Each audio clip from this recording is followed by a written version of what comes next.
Guys, അപ്പൊ ഇന്ന് ഞാൻ രണ്ടാമത് ഒന്നുകൂടി വന്നതിന് ചെറിയൊരു കാര്യമുണ്ട്. അതായത് ഞാൻ ഇന്ന് എന്താ പറയാ പായസം ഉണ്ടാക്കിക്കൊണ്ടിരിക്കുന്ന സമയത്ത് ആരൂസ് എൻ്റെ അടുത്ത് വന്നിട്ട് പെട്ടെന്ന് എന്നോട് പറഞ്ഞു ചിക്കുവിന് സർപ്രൈസ് എന്ന് പറഞ്ഞിട്ട് കൈ നീട്ടി. ഞാൻ വിചാരിച്ചോ, കാരണം ഇന്നലെ ഞാൻ എന്താ പറയാ ഇന്നലെ ഇവിടെ നമ്മൾ ആക്കിയത് നെയ്ച്ചോറും ചിക്കനൊക്കെ ആയിരുന്നു. അത് ആക്കുന്ന സമയത്ത് ഇടയ്ക്കിടയ്ക്ക് എൻ്റെ അടുത്ത് വന്നിട്ട് പറഞ്ഞു ഇത് ചിക്കുവിന് ഞാൻ ആക്കിയത്, ആ സർപ്രൈസ് എന്ന് പറഞ്ഞിട്ട് എന്തൊക്കെയോ പേപ്പർ കട്ടിങ്ങും എന്തൊക്കെയോ സാധനങ്ങൾ ക്രാഫ്റ്റ് ഒക്കെ ആക്കിയിട്ട് എനിക്ക് കൊണ്ടു തന്നു. ചിക്കുന് ഉമ്മ ഐ ലവ് യു എന്നൊക്കെ പറഞ്ഞിട്ട്. അപ്പൊ ഞാൻ ഇത് അങ്ങനത്തെ എന്തെങ്കിലും ആണെന്ന് വിചാരിച്ചിട്ട് ആദ്യം ഞാൻ നോക്കുമ്പോ ഒരു സാധനം, ഞാൻ പെട്ടെന്ന് കുട്ടനെ നോക്കി. അപ്പോഴാണ് എനിക്ക് മനസ്സിലായത് അത് എനിക്ക് ശരിക്കുള്ളൊരു ഗിഫ്റ്റ് ആണെന്ന്. അപ്പൊ അതെന്താ ഗിഫ്റ്റ് എന്ന് ഞാൻ കാണിച്ചു തരാം.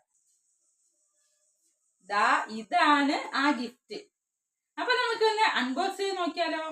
അപ്പോൾ ഇത് അൺബോക്സ് ചെയ്യുന്നത് ആരൂസാണ്. എന്ത് കിട്ടിയാലും അൺബോക്സ് ചെയ്യാൻ ആരൂസിന് ഭയങ്കര ഇഷ്ടമാണ്. ഞാനിടുന്ന വീഡിയോസ്